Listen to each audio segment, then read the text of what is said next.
ما كان محمد أبا أحد من رجالكم ولكن رسول الله وخاتم النبيين وكان الله بكل شيء عليما وقال تعالى في آية أخرى لقد كان لكم في رسول الله أسوة حسنة وقال رسول الله صلى الله عليه وسلم لا يؤمن أحدكم حتى أكون أحب إليه من والده وولده والناس أجمعين أو كما قال عليه الصلاة والسلام الحمد لله সমস্ত প্রশংসা সেই মহান আল্লাহ তাআলার জন্য, যিনি আমাদেরকে পবিত্র জুমার দিনে দুনিয়ার সমস্ত ব্যস্ততা থেকে ফারেক করে আল্লাহ তাআলার হুকুম জুমার নামাজ আদায় করার জন্য মসজিদে এসে উপস্থিত হওয়ার তৌফিক দান করেছেন। এই জন্য সকলেই শুকরিয়া দান করি আলহামদুলিল্লাহ। লক্ষ কোটি দরুদ ও সালাম বর্ষিত হোক সাইয়্যিদুল মুরসালিন খাতামুন নবিয়্যিন মুহাম্মদুর রাসূলুল্লাহ সাল্লাল্লাহু আলাইহি ওয়াসাল্লামের উপর। সকলেই বলি সাল্লাল্লাহু আলাইহি ওয়াসাল্লাম। মুহতারাম হাজিরিন, রবিউল আউয়াল মাস, এটা সেই মাস যে মাসে রাসূলুল্লাহ সাল্লাল্লাহু আলাইহি সাল্লামের জন্ম হয়েছিল। সুতরাং রাসূলের জন্ম, রাসূলের জীবনী, রাসূলের সিরাত নিয়ে আলোচনা আমাদের প্রত্যেকের জানা দরকার। রাসূলের জীবনী কেমন, রাসূলের জন্মের বৃত্তান্ত, রাসূলের পরবর্তী জীবন, রাসূলের মাক্কি জীবন, মাদানী জীবন, এই সবগুলো নিয়ে আমাদের জানা দরকার।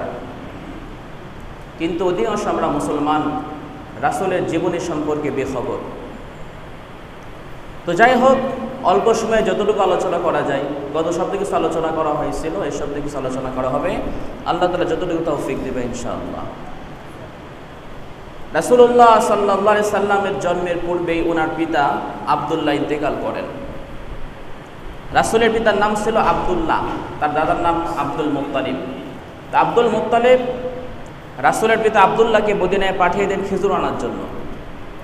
তো মদিনায় যখন খেজুর নিতে যান, সেখানে অসুস্থ হয়ে যান এবং সেখানেই তার ইন্তেকাল হয়ে যায়। রাসূলুল্লাহ সাল্লাল্লাহু আলাইহি সাল্লাম জন্মের পূর্বেই, জন্মগ্রহণের পূর্বেই পিতার ছায়া মাথার উপর থেকে সরে যায়। পিতা একটা মানুষের জন্য কত বড় ছায়া, পিতা বটবৃক্ষের মতো। যার পিতা নেই, যার বাবা দুনিয়াতে বেঁচে নেই, সে বোঝে বাবার কত মূল্য। তো রাসূলুল্লাহ সাল্লাল্লাহু আলাইহি সাল্লাম তিনি জন্মগ্রহণের পূর্বেই, পৃথিবীতে আগমনের পূর্বেই বাবার ছায়াকে মাথার উপর থেকে হারিয়ে ফেলেন। যখন রাসূলুল্লাহ সাল্লাল্লাহু আলাইহি সাল্লামের জন্ম হয়, সে সময় সুয়াইবা নামে এক দাসী ছিল, আবু লাহাবের দাসী। আবু লাহাব হলো রাসূলের চাচার নাম। আবু লাহাবের দাসী হলো সুয়াইবা। তো রাসূলুল্লাহ সাল্লাল্লাহু আলাইহি সাল্লাম জন্মগ্রহণ করেছেন, পৃথিবীতে আগমন করেছেন। এই সুসংবাদ যখন সুয়াইবা আবু লাহাবের কাছে পৌঁছায় দেয়, তখন আবু লাহাব অত্যন্ত খুশি হয়ে যায় এবং আবু লাহাব খুশি হয়ে হাতের ইশারা করে সুয়াইবাকে আজাদ করে দেয়।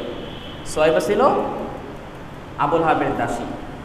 রাসূলুল্লাহ সাল্লাল্লাহু আলাইহি সাল্লাম দুনিয়াতে আগমন করেছেন, এই সংবাদে খুশি হয়ে আবু লাহাব সুয়াইবাকে আজাদ করে দিল, কারণ সুয়াইবা এই সংবাদ আবু লাহাবের কাছে পৌঁছায় দিয়েছে। আবু লাহাব রাসূলের চাচা। এই আবু লাহাব সম্পর্কে আল্লাহ তাআলা কোরআনে বলেন, তাব্বাত ইয়াদা আবি লাহাবিন ওয়া তাব মা আগনা আনহু মালুহু ওয়া মা কাসাব সায়াসলা নারান যাতা লাহাবিন ওয়া ইমরাআতুহু হাম্মালাতাল হাতাব ফি জিদিহা হাবলুম মিন মাসাদ। আবু লাহাবের ব্যাপারে আল্লাহ তাআলা কোরআনে একটি স্বতন্ত্র সূরা নাজিল করেছেন আবু লাহাবের শাস্তির ব্যাপারে। আল্লাহ তাআলা কোরআনে বলতেছেন, তাব্বাত ইয়াদা আবি লাহাবিন ওয়া তাব, আবু লাহাবের দুই হাত ধ্বংস হয়ে যাক, আবু লাহাব নিজেও ধ্বংস হয়ে যাক। মা আগনা আনহু মালুহু ওয়া মা কাসাব, আবু লাহাব যে সকল ধন সম্পদ উপার্জন করেছে, আবু লাহাবের যত ধন সম্পদ আছে, এগুলো তার কোনো কাজেই আসবে না। সায়াসলা নারান যাতা লাহাব, অচিরে আবু লাহাব জাহান্নামে প্রবেশ করবে। সায়াসলা নারান যাতা লাহাব, অচিরে আবু লাহাব জাহান্নামে প্রবেশ করবে। ওয়া ইমরাতুহু হাম্মালাতাল হাতাব, এবং তার স্ত্রীও জাহান্নামে প্রবেশ করবে। হাম্মালাতাল হাতাব, যে ছিল কাঠ বহনকারিণী।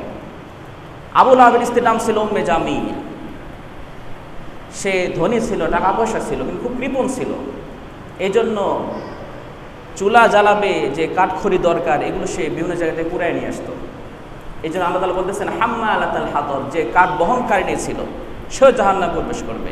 ফি জিদিহা হাবলুম মিন মাসাদ, এবং তার গলার মধ্যে থাকবে খেজুর গাছের রশি। খেজুর গাছ থেকে তৈরি করা রশি তার গলার মধ্যে থাকবে। তা আবু লাহাব জাহান্নামী, তার স্ত্রীও জাহান্নামী। এই ব্যাপারে আল্লাহ তাআলা কোরআনে স্বতন্ত্র সূরা নাযিল করছেন, সূরা লাহাব। সেই আবু লাহাব রাসূলের জন্মে খুশি হয়েছিল, কারণ তখন তো রাসূল এখন নবুয়ত লাভ করেন নাই, মাত্র দুনিয়াতে আসলেন। আর আবু লাহাবও জানতো না যে ইনি নবী হবেন, এবং আবু লাহাব নিজেও জানতো না যে আমি একসময় ইসলামের দুশমন হয়ে যাব। যখন রাসূল ইসলামের দাওয়াত দেওয়া শুরু করে দিলেন, তখন যারা ইসলামের বিরোধিতা করে তার মধ্যে সবচেয়ে বড় একজন ছিল আবু লাহাব। তো তার ব্যাপারে আল্লাহ তাআলা আয়াত নাযিল করলেন। এরপরে কিন্তু ওই আবু লাহাব যে জাহান্নামী, সে আবু লাহাব রাসূলের জন্মে খুশি হওয়ার কারণে যে হাতের ইশারা করে সুহাইবাকে আজাদ করে দিয়েছিল, এই কারণে আবু লাহাব জাহান্নামে থেকেও সোমবারের দিন করে 1 আঙ্গুল পরিমাণ পানি পায় জাহান্নামে বসে। ওই পানি খেয়ে একটু তৃপ্তি লাভ করে সে। দেখেন, আবু লাহাব জাহান্নামে হয়ে গেছে, কিন্তু রাসূলের জন্মে খুশি হওয়ার কারণে হাতের ইশারায় সুহাইবাকে আজাদ করে দিয়েছে। এই জন্য আল্লাহ তাআলা তাকে প্রত্যেক সোমবারে 1 আঙ্গুল পরিমাণ করে পানি দেন, যে পানি পান করে আবু লাহাব তৃপ্তির ঢেকুর ফেলে। তো রাসূলুল্লাহ সাল্লাল্লাহু আলাইহি ওয়াসাল্লাম দুনিয়াতে আগমন করছেন, রাসূলের জন্ম হয়েছিল খুশির বিষয়। প্রত্যেকটা মুসলমানই খুশি হয়ে যাবে, কিন্তু খুশি কি উদযাপনের বিষয় কিনা? রাসূলের জন্ম হয়েছে যেদিন, যে তারিখে, যে মাসে, এটা যদি উদযাপনের বিষয় হইতো তাহলে রাসূল পালন করতেন। রাসূল পালন না করলেও সাহাবায়ে কেরাম পালন করতেন। সাহাবায়ে কেরাম যদি পালন নাও করতেন তো তাবেঈনরা পালন করতেন। তাবেঈনরা পালন না করলেও তাবেঈন পালন করতেন। এই যে সোনালী 3 যুগ আছে, যে যুগের ব্যাপারে রাসূল বলে গেছেন খায়রুল কুরুনি করনি সুম্মাল্লাযিনা ইয়ালুনহুম সুম্মাল্লাযিনা ইয়ালুনহুম, সবচেয়ে উত্তম যুগ হলো আমার যুগ, এরপরে যারা আসবে তাদের যুগ, অর্থাৎ তাবেঈনদের যুগ, এরপরে যারা আসবে তাদের যুগ, অর্থাৎ তাবেঈনদের যুগ। এই 3 যুগকে বলা হয় সোনালী যুগ। ইসলাম ধর্মের যে 2টা ভিত্তি, কোরআন ও হাদিস, সবচেয়ে বেশি বুঝছেন, সবচেয়ে বেশি গবেষণা হয়েছে, সবচেয়ে বেশি এইটা নিয়ে আলোচনা হয়েছে এই 3 যুগেই। এই জন্যই যে কোনো মাসলা মাসাইল, যে কোনো ব্যাপারে এই 3 যুগের উপর নির্ভর করা হয়। কিন্তু এই 3 যুগের কোনো যুগেই দেখা যায় নাই যে তারা রাসূলের জন্ম অনেক উদযাপন করছেন, শো ডাউন করছেন, মিছিল মিটিং করছেন। তো বোঝা গেল রাসূলের জন্য খুশি হওয়ার বিষয়, প্রত্যেকটা মুসলমান খুশি হবে, কিন্তু এটা উদযাপনের বিষয় নয়। তো রাসূলের জন্মের পরে রাসূলুল্লাহ সাল্লাল্লাহু আলাইহি সাল্লামকে সর্বপ্রথম দুধ পান করান তার মা হযরত আমিনা। এরপর রাসূলকে দুধ পান করান আবু লাহাবের দাসী সুয়াইবা। তখন সে আজাদ ছিল, দাসী ছিল না, কারণ রাসূলের জন্মের সুসংবাদে আবু লাহাব তাকে আজাদ করে দিয়েছিল। এরপরে সুয়াইবা রাসূলুল্লাহ সাল্লাল্লাহু আলাইহি সাল্লামকে দুধ পান করান। এরপরে হালিমাতুস সাদিয়া রাদিয়াল্লাহু তাআলা আনহা রাসূলুল্লাহ সাল্লাল্লাহু আলাইহি সাল্লামকে দুধ পান করান। তো রাসূলের দুধ মাতা ছিল 2 জন, একটা সুয়াইবা আর একটা হলো হালিমাতুস সাদিয়া রাদিয়াল্লাহু তাআলা আনহা। মক্কার একটা প্রথা ছিল যে মক্কার সম্ভ্রান্ত বংশের লোকেরা তারা তাদের দুধের শিশুদেরকে ছোট থাকা অবস্থায়, শিশু জন্মের পরেই দুধের শিশুদেরকে গ্রামে পাঠিয়ে দিত, যাতে করে গ্রামের নির্মল পরিচ্ছন্ন আলো বাতাসে শিশুরা বেড়ে ওঠে এবং বিশুদ্ধ আরবি ভাষা শিখতে পারে। মক্কা ছিল শহর, ওইখানে বিভিন্ন লোকেরা, বিভিন্ন দেশের মানুষদের আসা যাওয়া ছিল, ফলে আরবি ভাষার মধ্যেও কিছু বিদেশি ভাষা ঢুকে যাইত। আমরা বাঙালি, আমরা একটা মূর্খ মানুষ, যখন কথা বলে তখন তার মুখ দিয়েও তার অজান্তে আরবি ভাষা বের হয়ে যায়, ইংরেজি ভাষা বের হয়ে যায়, উর্দু ভাষা বের হয়ে যায়, অনেক ভাষা বের হয়ে যায়। আমরা বাঙালি কিন্তু বিশুদ্ধ পরিপূর্ণ বাংলা ভাষা কিন্তু আমরা কথা বলতে পারি না, কারণ আমাদের বাংলা ভাষায় অনেক বিদেশি শব্দ আছে, কারণ আমাদের দেশে বিদেশে অনেক মানুষের আসা যাওয়া ছিল। ঠিক আরব দেশ মক্কা ছিল ওইরকম একটা শহর যেখানে অনেক বিদেশের লোকদের আসা যাওয়া ছিল ব্যবসার উদ্দেশ্যে। এই জন্য মূল আরবি ভাষা, বিশুদ্ধ আরবি ভাষা গ্রামে পাওয়া যেত, মক্কা শহরে বিশুদ্ধ পাওয়া যাইত না। এই জন্য মায়েরা কি করতেন, শিশু ভূমিষ্ঠ হওয়ার পরে, জন্মগ্রহণ করার পরে গ্রামের নির্মল পরিচ্ছন্ন আলো বাতাসে যেন শিশুটা বেড়ে ওঠে এবং আরবি বিশুদ্ধ ভাষা শিখতে পারে এবং আরবের যে তাহজিব তামাদ্দুন ছিল, আরবের যে সভ্যতা ছিল, এখান থেকে যেন শিশু আলাদা না হয়ে যায়, এই জন্য গ্রামে পাঠাই দিতেন। আর গ্রামের মহিলারাও প্রত্যেক বছর শহরে আসতেন এরকম শিশুদেরকে নেওয়ার জন্য। তো সেই হিসেবে একবার সাদ গোত্রের অনেকগুলো মহিলা তারা মক্কায় আগমন করে, তাদের সঙ্গে হালিমাতু সাদিয়া রাদিয়াল্লাহু তাআলা আনহাও ছিলেন। মক্কায় আসার পরে সবাই শিশু খুঁজতেছে, দুধের শিশু, সবাই মোটামুটি দুধের শিশু পেয়ে যায়। কিন্তু যখনই আমাদের রাসূলুল্লাহ সাল্লাল্লাহু আলাইহি সাল্লামকে কারো কাছে উপস্থাপন করা হয় নেওয়ার জন্য, সবাই তার চেহারা দেখে, সুন্দর চেহারা দেখে, নুরানি চেহারা দেখে আগ্রহ বোধ করে, কিন্তু যখনই জানতে পারে ছেলেটা এতিম, তার বাবা নাই, আর কেউ নিতে চায় না।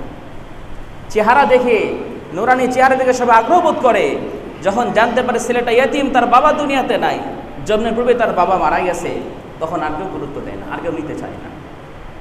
এভাবে সারাটা দিন চলে গেল, কেউ রাসূলুল্লাহ সাল্লাল্লাহু আলাইহি সাল্লামকে নেয় নাই। এইদিকে হালিমাতু সাদিয়া, ইনি খুব কষ্টে ছিলেন, খাবারের অভাব, এত পরিমাণ অভাব যে ওনার একটা দুধের শিশু ছিল, নাম ছিল আব্দুল্লাহ, তারা শিশুটাকেও ঠিকমতো দুধ পান করাইতে পারতেন না। যে উটনিতেই করে সাদ গোত্র থেকে মক্কা এসেছিলেন, সে উটনি এত দুর্বল ছিল যে চাবুক মাইরা মাইরা সেটাকে চালানো হতো, নয়তো সে আগাইতো না, এত দুর্বল উটনি ছিল। সারাদিন চলে গেল, হালিমাতু সাদিয়ার অবস্থা দেখেও কেউ তাকে শিশু দেয় না। ওইদিকে রাসূলকে কেউ নিতেছে না, কি জন্য? তিনি এতিম, তার বাবা দুনিয়াতে বেঁচে নাই। আর এমন সন্তানকে নিয়ে লালন পালন করার পরে যখন ফেরত দিতে আসবে, ভালো উপহার উপঢৌকন পাওয়া যাবে না, বাবাই তো নাই, কে দিবে? আর ওইদিকে হালিমাতু সাদিয়া কোনো দুধের শিশু পেলেন না, কি জন্য? কারণ উনি দুর্বল, ওনার নিজের দুধের শিশুকে উনি খাওয়াইতে পারতেছেন না, আর শিশুকে কি খাওয়াবেন? এভাবে যখন সারাটা দিন চলে গেল, রাতের বেলা হালিমাতু সাদিয়া রাদিয়াল্লাহু তাআলা আনহা তার স্বামীকে বলতেছেন, আল্লাহর কসম, আমি ওই ইয়েতিম শিশুকে নেওয়াকে সঠিক মনে করতেছি। ওই যে ইয়েতিম শিশুটা আছে, যাকে কেউ নিল না, সবাই ফেরত দিল, আমি তাকেই নিয়ে আসি। তখন তার স্বামী বলল, ঠিক আছে, যাও, তুমি নিয়ে আসো। আশা করা যায় আল্লাহ তাআলা আমাদেরকে এর মধ্যে কল্যাণ বরকত দান করবেন। এরপরে হালিমাতু সাদিয়া রাদিয়াল্লাহু তাআলা আনহা মুহাম্মদ রাসূলুল্লাহ সাল্লাল্লাহু আলাইহি ওয়াসাল্লাম যখন কোলে নিলেন, সঙ্গে সঙ্গে তার স্তন দুধে পরিপূর্ণ হয়ে গেল। সুবহানাল্লাহ। এরপরে রাসূলুল্লাহ সাল্লাল্লাহু আলাইহি ওয়াসাল্লাম তৃপ্তি সহকারে দুধ পান করলেন এবং তার যে দুধ ভাই ছিল আব্দুল্লাহ, তিনিও তৃপ্তি সহকারে দুধ পান করলেন। এরপরে যখন উটনির দুধ দহন করতে যাবেন, গিয়ে দেখলেন উটনির ওলান পরিপূর্ণ রয়েছে দুধে। সুবহানাল্লাহ। মানে রাসূলুল্লাহ সাল্লাল্লাহু আলাইহি ওয়াসাল্লাম যখনই তিনি কোলে নিলেন, তখন থেকে একের পর এক বরকত এবং কল্যাণ শুরু হয়ে গেল। এরপরে উটনির দুধ দহন করার পরে উভয়ে দুধ পান করলেন, স্বামী স্ত্রী তৃপ্তি সহকারে, এবং রাতটা খুব আরামের সাথে ঘুমাইলেন। দীর্ঘদিন পর্যন্ত ওনারা আরামের সাথে ঘুমাইতে পারতেন না। বাচ্চা যখন দুধ পাইতেছে না, ক্ষুধার কারণে বাচ্চা সারা রাত চিল্লাপাল্লা করে, কান্নাকাটি করে, ঘুমাইতে পারেন না। নিজেরা ক্ষুধার যন্ত্রণায় আছেন, ঘুমাইতে পারেন না। অনেকদিন পরে ওনারা আরামের সাথে তৃপ্তি সহকারে ঘুমাইলেন এবং বলতেছেন যে আসলে আল্লাহ তাআলা আমাদেরকে এক মোবারক শিশু দান করছেন। সুবহানাল্লাহ। এরপরে রাত যখন অতিবাহিত হয়ে গেল, পরের দিন চলে যাবেন সাদ গোত্রের। তখন যে উটনিতে করে আরোহণ করে আসছিলেন, উটনি কি অবস্থা ছিল? এত দুর্বল, চাবুক দিয়ে পিটায় পিটায় এসে উটনিকে চালানো হতো, নয়তো আগাইতো না। এরপরে দেখা গেল কি, যখন ফিরে যাইতেছেন, ওই উটনি এত দ্রুত চলতেছে যে ওই কাফেলার অন্যান্য যে মহিলাগুলো ছিল তারা সবাই পিছনে, সবাই তো অবাক। বলতেছে, হালিমা, এই উটনিতে গেলে তুমি আসো না আমাদের সাথে? হ্যাঁ, আসছিলাম তো। ওই তুমি কি উটনি নিয়ে আসলা যেটা বিদ্যুতের গতি চলতেছে, আমাদের সবাইকে ছেড়ে যাইতেছে? হালিমা তো বুঝতেছে না যে আসলে কি কাহিনী, তবে একটু ধারণা করতেছেন যে এই শিশুকে আমি নেওয়ার পর থেকে এই সকল বরকত চালু হয়ে গেছে। এবং মুহূর্তের মধ্যে তিনি সবার আগে মক্কা থেকে সাদ গোত্রে চলে আসলেন। সাদ গোত্রে আসার পরে তখন এলাকায় ছিল দুর্ভিক্ষ, কোথাও তৃণলতা ঘাস ঠিক মতো পাওয়া যেত না, খাবার জুটত না কোথাও। কাফেলার অন্যান্য গোত্রের অন্যান্য মহিলারা, অন্যান্য যারা ছাগল চড়ায়, এই সকল ব্যক্তিরা মাঠে ছাগল নিয়ে যাইত। দিন শেষে দেখা যাইত সবার ছাগল অভুক্ত হয়ে, ক্ষুধা পেটে নিয়ে, ওলান শুকানো আছে, এ অবস্থায় বাড়ি ফিরে আসতেছে। কিন্তু হালিমাতু সাদিয়া রাদিয়াল্লাহু আনহার যে ছাগলগুলো ছিল, যখন বাড়ি ফিরে আসে তখন হৃষ্টপুষ্ট মোটা তাজা হয়ে আসে, পেট একদম পরিপূর্ণ। এবং ওলানগুলো দুধে পরিপূর্ণ ছিল। তখন গোত্রের অন্যান্য মহিলারা বলতেছিল, আরে তোমরা ছাগল চড়াই বা ওই সকল জায়গায় যে সকল জায়গায় হালিমার ছাগলগুলো চড়ায়। তখন তাদের লোকেরাও ওই সকল জায়গায় ছাগল নিয়ে যায় যে সকল জায়গায় হালিমা সাদিয়া রাদিয়াল্লাহু আনহার ছাগলগুলো চড়াইতো। কিন্তু অবস্থা দিন শেষে একই দেখা যায়, ওদের ছাগলগুলো ওলান শুকনো, পেট এখনও ভরে না, এই অবস্থায় বাসায় ফিরে আসতো, দুধ হয় না।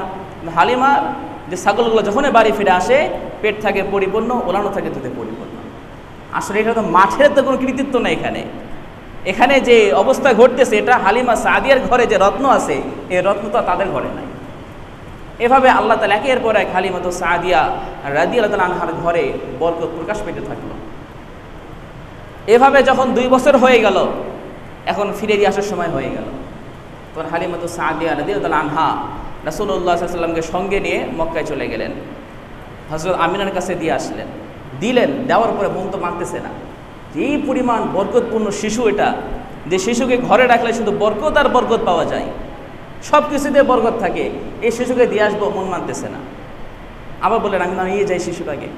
আবার ওই সময় মক্কায় দুর্ভিক্ষ চলতেছিল, তখন হযরত আমিনা বললেন ঠিক আছে তুমি নিয়ে যাও। আবারও রাসূলুল্লাহ সাল্লাল্লাহু আলাইহি সাল্লামকে মক্কা থেকে হালিমা সাদিয়া রাদিয়াল্লাহু আনহা নিয়ে চলে আসলেন। আসার পরে একটু বড় হয়ে গেছেন, চলাফেরা করতে পারেন, কথাও বলতে পারেন। তখন ওনার যে দুধ ভাই ছিল আব্দুল্লাহ, ওই আব্দুল্লাহর সাথে করে রাসূলুল্লাহ সাল্লাল্লাহু আলাইহি সাল্লাম মাঠে যাইতেন ছাগল চড়াইতে। ছাগল চড়ানো এটা অনেক নবীদের থেকে ঘটনা আছে, এটা দোষণীয় কোনো কাজ নয়, এটা দোষণীয় কোনো কাজ নয়। নবীরা ছাগল চড়াইছেন এটা দোষণীয় কোনো বিষয় নয়, এটা স্বাভাবিক একটা বিষয়। কারণ তখন আরবের উপার্জনের মাধ্যম ছিল এগুলো, হয় পশু চড়ানো, ব্যবসা করা, কৃষিকাজ করা, এগুলো কোনোটাই দোষণীয় বিষয় নেই, এটা আয়ের মাধ্যম। এগুলো অনেক নবীদের ঘটনাই আছে যে সকল নবীরা ছাগল চড়াইছেন। তো রাসূলুল্লাহ সাল্লাল্লাহু আলাইহি সাল্লাম তার দুধ ভাই আব্দুল্লাহর সঙ্গেও মাঠে ছাগল চড়াতে চাইতেন। একদিনের ঘটনা, হঠাৎ করে তার দুধ ভাই আব্দুল্লাহ দৌড়ে বাসায় চলে আসে, যে বলতেছে মা আমার যে দুধ ভাই আছে সেই দুধ ভাই কেমন যেন অবস্থা, তুমি চলো আমাদের সঙ্গে। তখন উভয় পেরেশান হয়ে যান, এটা তো আমানতের সন্তান আমাদের কাছে, আল্লাহ না করো কোনো বিপদ হয়ে গেলে, কোনো দুর্ঘটনা ঘটলে কী জবাব দেবো তার মায়ের কাছে গিয়ে। তখন হালিমা সাদিয়া রাদিয়াল্লাহু আনহা এবং তার স্বামী দৌড়ে আসলেন। আসার পরে দেখলেন রাসূলুল্লাহ সাল্লাল্লাহু আলাইহি ওয়াসাল্লাম এক জায়গায় বসে আছেন, চেহারায় ভীতির ছাপ। এসে বুকে জড়াই নিলেন, জিজ্ঞেস করতেছেন বাবা তোমার কি হয়েছে, আমাকে সব ঘটনা বিস্তারিত খুলে বলো। রাসূলুল্লাহ সাল্লাল্লাহু আলাইহি ওয়াসাল্লাম বলতেছেন আমি দেখলাম যে 2 ব্যক্তি আমার কাছে আসলো, সাদা পোশাক পরিহিত, তারা আমাকে শোয়াইলো মাটিতে। শোয়ানোর পরে আমার পেট চিরল, চিরার পরে আমার কলবটাকে বের করে নিয়ে আসলো, সেখান থেকে কালো জমাট রক্ত বাঁধা টুকরো ফেলে দিল বাইরে। এরপরে সেই কলবটাকে একটা পাত্রে ভালোভাবে ধৌত করলো, এরপর আবার আমার ভিতরে প্রতিস্থাপন করে দিয়ে সেটাকে আবার আগের মতো করে দিল। এই ঘটনা রাসূলুল্লাহ সাল্লাল্লাহু আলাইহি ওয়াসাল্লাম যখন দেখলেন তিনি ভীত হয়ে যান, কি হইতেছে আমার সঙ্গে। তখন তো বুঝতেছেন না আসলে কি হইতেছে। তো এটাকে বলা হয় শাক্কে সদর বা বক্ষ বিদারণ। এরকম রাসূলুল্লাহ সাল্লাল্লাহু আলাইহি ওয়াসাল্লামের সঙ্গে 4 বার ঘটেছিল, শাক্কে সদর বা বক্ষ বিদারণ 4 বার হয়েছিল। এগুলোর কারণ কি ছিল? শাক্কে সদর বা বক্ষ বিদারণ প্রথমবার যখন হয়, এটা ছিল প্রথমবার, তখন রাসূলুল্লাহ সাল্লাল্লাহু আলাইহি ওয়াসাল্লামের বয়স ছিল 4 বছর। এটা এই জন্যই করা হয় যাতে করে রাসূলের ভিতরে যে গুনাহের প্রতি একটা আকর্ষণ ওটা যেন না থাকে। আর ওনার কলবকে পবিত্র করে রাখা হয়েছে, পরিষ্কার পরিচ্ছন্ন রাখা হয়েছে, যাতে করে ওই কলব কোনো গুনাহের দিকে আকৃষ্ট না হয়, কোনো পাপ কাজ অন্যায় কাজের দিকে আকৃষ্ট না হয়। এই জন্য প্রথমবার রাসূলের বক্ষ বিদারণ করা হয়। আর দ্বিতীয়বার রাসূলের বক্ষ বিদারণ করা হয় যখন রাসূলের বয়স ছিল 10 বছর। তখন এই জন্য রাসূলের শাক্কে সদর বা বক্ষ বিদারণ করা হয় যাতে করে বাচ্চাদের যেমন খেল তামাশার প্রতি, অনর্থক কাজের প্রতি একটা আগ্রহ থাকে, একটা আকর্ষণ থাকে, ওইটা যেন রাসূলের মধ্যে না আসে। কারণ ইনি তো সাইয়্যিদুল মুরসালিন হবেন, দুজাহানের সর্দার হবেন, ইনি তো রহমাতুল লিল আলামিন হবেন, পুরো বিশ্ববাসীর জন্য রহমত হবেন, ইনি তো সরওয়ারে আলম হবেন, পুরো বিশ্বের সর্দার হবেন। ইনি তো অন্য ব্যক্তিদের মতো চলাফেরা করলে হবে না। এই জন্য আল্লাহ তাআলা বিশেষভাবে রাসূলুল্লাহ সাল্লাল্লাহু আলাইহি সাল্লামকে লালন পালন করেছিলেন। যখন 10 বছর হয়ে যায় বক্ষ বিদারণ করা হয় এই জন্য যাতে করে খেলার প্রতি, অনর্থক কাজের প্রতি রাসূলের আকর্ষণ তৈরি না হয়। এরপরে তৃতীয়বার যখন বক্ষ বিতরণ করা হয় সেটা ছিল নবুয়ত লাভের পূর্বে, অর্থাৎ রাসূলকে যখন নবুয়তের দায়িত্ব দেওয়া হবে তার আগে রাসূলের বক্ষ বিতরণ করা হয়েছিল, এই জন্য যাতে করে যে ওহীটা আসবে ওহী যেন রাসূল ধারণ করতে পারেন। ওহী সাধারণ কোনো বিষয় নয়। লাউ আনজালনা হাযাল কুরআনা আলা জাবালিন লারাআইতাহু খাশিআন মুতাসাদ্দিআন মিন খাশিয়াতিল্লাহ। আল্লাহ তাআলা কোরআনে বলছেন, এই কোরআন যদি কোনো পাহাড়ের উপর আমি নাজিল করি, সেই পাহাড় আল্লাহর ভয়ে চূর্ণ বিচূর্ণ হয়ে যাবে। এত ভারী ছিল ওহী। আমরা তো কোরআন চারি, খুব সহজ লাগে, এক হাতে চাটতেছি। হ্যাঁ, আল্লাহ তাআলা আমাদের কাছে সহজ করে দিয়েছেন। তো ওহী এত ভারী, যদি পাহাড়ের উপরে নাজিল করা, সে পাহাড় চূর্ণ বিচূর্ণ হয়ে যাবে। সেই ওহীকে রাসূলের উপর নাজিল করা হবে, সুতরাং রাসূলকে তো প্রস্তুত করতে হবে আগে থেকে। এই জন্য তৃতীয়বার রাসূলের বক্ষ বিতরণ করা হয়, যাতে করে রাসূলুল্লাহ সাল্লাল্লাহু আলাইহি সাল্লাম সেই ওহীকে ধারণ করার জন্য পরিপূর্ণ যোগ্য হয়ে ওঠেন। চতুর্থবার রাসূলের বক্ষ বিতরণ করা হয় যখন রাসূলুল্লাহ সাল্লাল্লাহু আলাইহি সাল্লাম মিরাজে গমন করবেন, তার আগ দিয়ে 7 আসমান ভ্রমণ করা, জান্নাত ভ্রমণ করা, জাহান্নাম ভ্রমণ করা, আলমে মালায়েকা ফেরেশতা জগৎকে ভ্রমণ করা এবং আল্লাহর নির্দেশকে সরাসরি গ্রহণ করার, যাতে করে রাসূলের মধ্যে পরিপূর্ণ যোগ্যতা এবং সক্ষমতা তৈরি হয়। এই জন্য চতুর্থবার মিরাজে গমনের আগে রাসূলের বক্ষ বিতরণ করা হয়। এই 4 বার মোট রাসূলের বক্ষ বিতরণ করা হয়। তো প্রথমবার বক্ষ বিতরণ যখন করা হয় রাসূলের, তখন হালিমাতু সাদিয়া রাদিয়াল্লাহু আনহা অত্যন্ত বিচলিত হয়ে যান, ভয় পেয়ে যান। তখন ওনাকে সঙ্গে করে নিয়ে একটা গণকের কাছে যান। ওই গণক রাসূলকে দেখা মাত্রই রাসূলকে চাপড়ে জড়ায় ধরে নেয় এবং ওই গণক চিৎকার করে বলতে থাকে, হে আরবের লোকেরা, তোমরা দ্রুত চলে আসো, তোমরা অচিরে যে বিপদের সম্মুখীন হতে যাচ্ছ সেই বিপদ এখন এখানে উপস্থিত। তোমরা যদি এই শিশুটাকে হত্যা না করো, তাহলে অচিরে তোমাদের যে বাপদাদার ধর্ম আছে, এই শিশু সেই ধর্মকে মিটায় দিবে এবং তোমাদেরকে এমন এক নতুন ধর্মের দিকে ডাকবে যেটা নাম পর্যন্ত তোমরা শোনো নাই। এই বলে গণ চিৎকার করতে থাকে। হালিমাতু সাদিয়া রাদিয়াল্লাহু আনহা আরো বিচলিত হয়ে যান। তখন গণকের কাছ থেকে রাসূলকে টেনে নিয়ে আসেন, হেঁচড়ে নিয়ে আসেন এবং বলেন, ওই গণককে বলেন, আরে তোমার তো মাথা খারাপ হয়ে গেছে, তোমার মাথা চিকিৎসা করা দরকার, তুমি কী সব আউল ফল বলতেছো। কিন্তু এই ঘটনাগুলো, এই যে বক্ষ বিতরণের ঘটনা এবং গণকের সব কথা হালিমাতু সাদিয়া রাদিয়াল্লাহু আনহাকে অত্যন্ত বিচলিত করে, অত্যন্ত ভাবায় যে এই কি হইতেছে এগুলো। তখন উনি রাসূলকে সঙ্গে করে নিয়ে আবার মক্কায় চলে যান মায়ের কাছে ফেরত দিয়ে আসতে। তখন হযরত আমিনা বলেন, কি ব্যাপার, এত আগ্রহ করে নিয়ে গেলা তুমি এত বরকতপূর্ণ শিশুকে, আবার এত দ্রুত ফিরে যেতে চাইতেছো, ব্যাপারটা কি? তখন বারবার জিজ্ঞাসা করার পরে হালিমাতু সাদিয়া সব ঘটনাগুলো বলে যে এই ঘটনাগুলো ঘটছিল, সুতরাং আমি এখন ভয় পাচ্ছি আমার কাছে রাখার জন্য। তখন হযরত আমিনা হালিমাতু সাদিয়াকে শোনায় যে এই শিশু যখন আমার গর্ভে থাকে এবং যখন প্রসব হয় শিশুটা, তখন যে সকল ঘটনা ঘটছিল সবগুলো শোনায় এবং হযরত আমিনা বলেন যে আমি আশা করি আমার এই সন্তানটা অত্যন্ত মর্যাদাপূর্ণ এবং অত্যন্ত মর্যাদা অধিকারী সন্তান হবে। এরপরে এভাবে চলে যায়, যখন রাসূলের বয়স 6 বছর হয়ে যায়, তখন হযরত আমিনা রাসূলকে সঙ্গে করে নিয়ে মদিনায় যান। উদ্দেশ্য ছিল রাসূলের বাবার কবর জিয়ারত করা। যেহেতু রাসূলের বাবা ওনার জন্মগ্রহণের আগে মারা গিয়েছিলেন, উনি তো যান নাই, উনি তো দেখেন না ওনার বাবা কেমন, বাবার কবরের কাছে কখনো যান নাই। এই জন্য মা মনে করলেন সন্তানকে নিয়ে একটু মদিনায় যাই, বাবার কবরটাও জিয়ারত করা হবে এবং আমার যে সকল আত্মীয় স্বজন আছে তাদের সঙ্গে দেখা সাক্ষাৎ হবে। মদিনায় নিয়ে গেলেন, প্রায় 1 মাসের মতো মদিনা অবস্থান করেন। সঙ্গে ছিল উম্মে আইমান। উম্মে আইমান ছিল রাসূলের পিতা আব্দুল্লাহর দাসী। পিতার ইন্তেকালের পরে সেটা ওয়ারিশ সূত্রে রাসূলের মায়ের কাছে হযরত আমিনার কাছে থাকে। তো মদিনায় যাওয়ার পরে 1 মাস অবস্থান করেন। 1 মাস আত্মীয় স্বজনদের সঙ্গে দেখা সাক্ষাৎ করে যখন ফিরে আসবেন, ফিরে আসার সময় আবওয়া একটা জায়গার নাম, মক্কা এবং মদিনার মাঝখানে একটা জায়গার নাম হলো কি আবওয়া। মরুভূমি, কোথাও কোনো মানুষের বসতি নাই, কোথাও কোনো মানুষ দেখা যায় না, দূর দূরান্ত পর্যন্ত তাকাইলে কোনো মানুষের একটা নিদর্শনও পাওয়া যাবে না এতে মানুষ গেছে। ওই আবওয়ার নিকটে টিলা ছিল, একটা টিলা, উঁচু একটা জায়গাকে টিলা বলা হয়। ওই আবওয়া নামক স্থানে যখন উম্মে আইমান, রাসূল এবং রাসূলের মাতা হযরত আমিনা আসলেন, হঠাৎ করে রাসূলের মাতা অসুস্থ হয়ে গেলেন। হযরত আমিনা অসুস্থ হওয়ার পরে একটু পরে ইন্তেকাল করেন। চিন্তা করে দেখেন, আবওয়া একটা মরুভূমি, মক্কা এবং মদিনার মাঝখানে জায়গা, কোনো বসতি নাই, কোনো মানুষজন নাই, ছোট্ট রাসূল মাত্র 6 বছর বয়স, মাতা ইন্তেকাল করলো, জন্মের পূর্বেই পিতার ছায়াকে মাথা থেকে হারাই ফেলছেন, পিতার ছায়া হারাই গেছে। মাত্র 6 বছরের বয়স ছোট্ট শিশু, মা ইন্তেকাল করলো, সান্ত্বনা কে দিবে? কেউ তো নয়, শুধু উম্মে আইমান আছেন।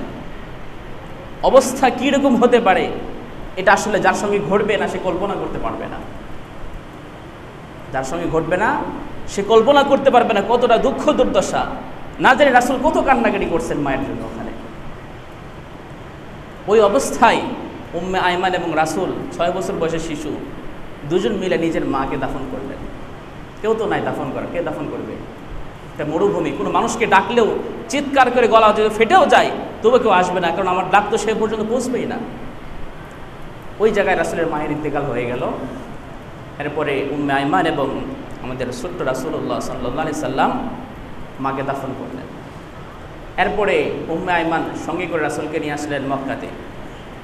অন্যরকম একটা অবস্থা, এই যে ছোট্ট শিশু, জন্মের পূর্বে বাবা মারা গেল, এই বয়সে মাও মারা গেল, কই থাকবে শিশুটা? দাদা আব্দুল মুত্তালিব তো নিজের কাছে টেনে নিলেন, বুকে জড়াই ধরলেন, এই শিশু এখন থেকে আমার কাছে থাকবে, আমার হাতে লালন পালন হবে। আব্দুল মুত্তালিব নিজের জীবনের থেকেও বেশি মহব্বত করতেন রাসূলকে, খুব যত্ন করে লালন পালন করছিলেন। এমনকি আব্দুল মুত্তালিব যখন মক্কায় যাইতেন তোর মক্কার ছায় একটা বিছানা বিছাইতেন, ওই জায়গাতে রাসূল ছাড়া কাউকে বসতে দিতেন না। আব্দুল মুত্তালিব অন্যান্য যে সন্তানগুলো ছিল এদেরকে ওই জায়গায় বসতে দিতেন না, এই জায়গায় শুধু একটা শিশুই বসবে, আবদুল্লাহর ছেলে মুহাম্মদ রাসূলুল্লাহ সাল্লাল্লাহু আলাইহি ওয়াসাল্লাম এই জায়গায় বসবে। অন্যদেরকে পাও দিতে না ওই জায়গাতে, এত মহব্বত করতেন। কিন্তু দেখেন আল্লাহর কি দয়া, মাত্র 2 বছর বয়স, 2 বছর পরে যখন রাসূলের বয়স 8 বছর হলো, সে সময় দাদা আব্দুল মুত্তালিব মারা গেলেন। এইরকম দুঃখ দুর্দশা কার আছে জীবনে? আমাদের সাথে যদি কার ঘটনা ঘটতো আমরা হয়তো তাকে বলতাম ছেলেটা কত দুর্ভাগা, জন্মের পূর্বেই পিতা মারা গেল, 6 বছর বয়সে মা মারা গেল, মায়ের ছায়াও হারাই গেল, 8 বছর বয়সে দাদাও মারাই গেল। কিন্তু আসলে দুর্ভাগ্যের বিষয় না, কারণ আল্লাহ তাআলা এই শিশুকে নিজ রহমতে লালন পালন করবেন, এটা ছিল মূল উদ্দেশ্য। আল্লাহ নিজ রহমতের ছায়া দিয়ে এই শিশুকে লালন পালন করবেন, এই জন্যই খুব দ্রুত যে ছায়াগুলো ছিল এগুলো সরা নিয়েছেন আল্লাহ তাআলা। আর রাসূলের অভিভাবক কে হবেন? আল্লাহ হবেন। তা আল্লাহ যার অভিভাবক হবেন তার কোনো চিন্তা আছে? দাদা যখন ইন্তেকাল করলেন তখন দায়িত্ব নিলেন আবু তালেব, রাসূলের চাচা। রাসূলের চাচার কাছে রাসূলুল্লাহ সাল্লাল্লাহু আলাইহি ওয়াসাল্লাম লালন পালন হতে থাকলেন।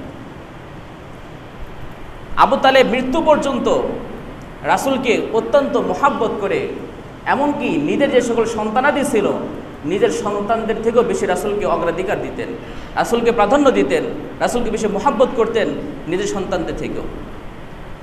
মৃত্যু পর্যন্ত চাচা আবু তালেব রাসূলকে সর্বপ্রকার নিরাপত্তা দান করেছিলেন। নবুয়ত লাভের পরে যখন রাসূল ইসলামের দাওয়াতগুলো দিতে থাকেন তখন যে সকল জুলুম অত্যাচার রাসূলের উপর আসতেছিল আবু তালেব সেগুলোকে নিজের দ্বারা প্রতিহত করেন।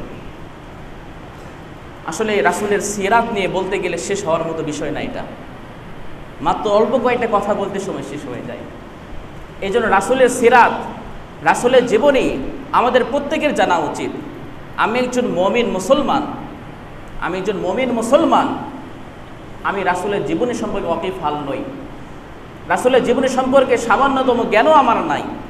এটা তো বড় পরিতাপের বিষয়, দুঃখের বিষয়, আফসোসের বিষয় যে রাসূল রহমাতুল লিল আলামিন, যে রাসূল শাফিউল মুজরিমিন, যার সুপারিশ ছাড়া আমি জান্নাতে ঢুকতে পারবো না, ওই রাসূলকে আমি চিনি না, ওই রাসূলের জীবনী সম্পর্কে আমাদের কোনো জানাশোনা নাই। আমাদের অনেক যুবক ভাইয়েরা আছেন, তারা অনেক খেলোয়াড়ের নাম বলতে পারেন, অনেক খেলোয়াড়ের জীবনী ইতিহাস সব তার জানা আছে, অনেক নায়ক নায়িকাদের জীবনী ইতিহাস তার জানা আছে। আমার অনেক যুবক ভাইয়েরা আছেন, কিন্তু যদি তাকে জিজ্ঞেস করা হয় ভাই রাসূলের জীবনী একটু বলেন তো আমাকে, সে বলতে পারে না। যদি বলা হয় রাসূলের 10টা সাহাবীর নাম বলেন তো, সে বলতে পারে না। অথচ 10টা খেলোয়াড়ের নাম সে সুন্দর করে বলে দিবে। 10টা খেলোয়াড়ের নাম যেগুলো খ্রিস্টানদের নাম, হিন্দুদের নাম, ইহুদিদের নাম, এরকম 10টা খেলোয়াড়ের নাম, 11টা খেলোয়াড়ের নাম সে সুন্দর করে বলে দিবে, যেগুলো উচ্চারণ করতেও কঠিন। কিন্তু সে মুসলমান, আমার যুবক ভাই, তাকে যদি বলি ভাই আপনি 10টা সাহাবীর নাম বলেন রাসূলের, সহজ সহজ নাম থেকে হয়তো একটাও বলতে পারবে না। আমাদের মধ্যে অধঃপতন কেন? আমাদের মধ্যে রাসূলের সিরাত চর্চা নাই, এই জন্য প্রত্যেকের এ নিয়ত করি যে আমরা আজ থেকে ইনশাআল্লাহ রাসূলের সিরাত চর্চা করব, রাসূলের জীবনী সম্পর্কে জানবো না ইনশাআল্লাহ।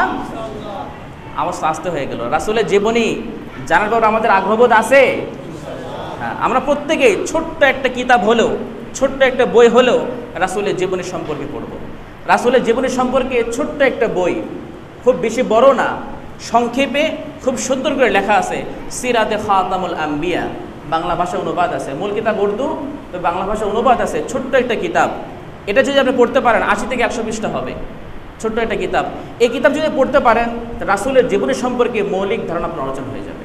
আল্লাহ তাআলা আমাদেরকে সবাইকে বোঝা আমল করার তৌফিক দান করুন। ওয়া আখিরু দাওয়ানা আলহামদুলিল্লাহি রাব্বিল আলামিন।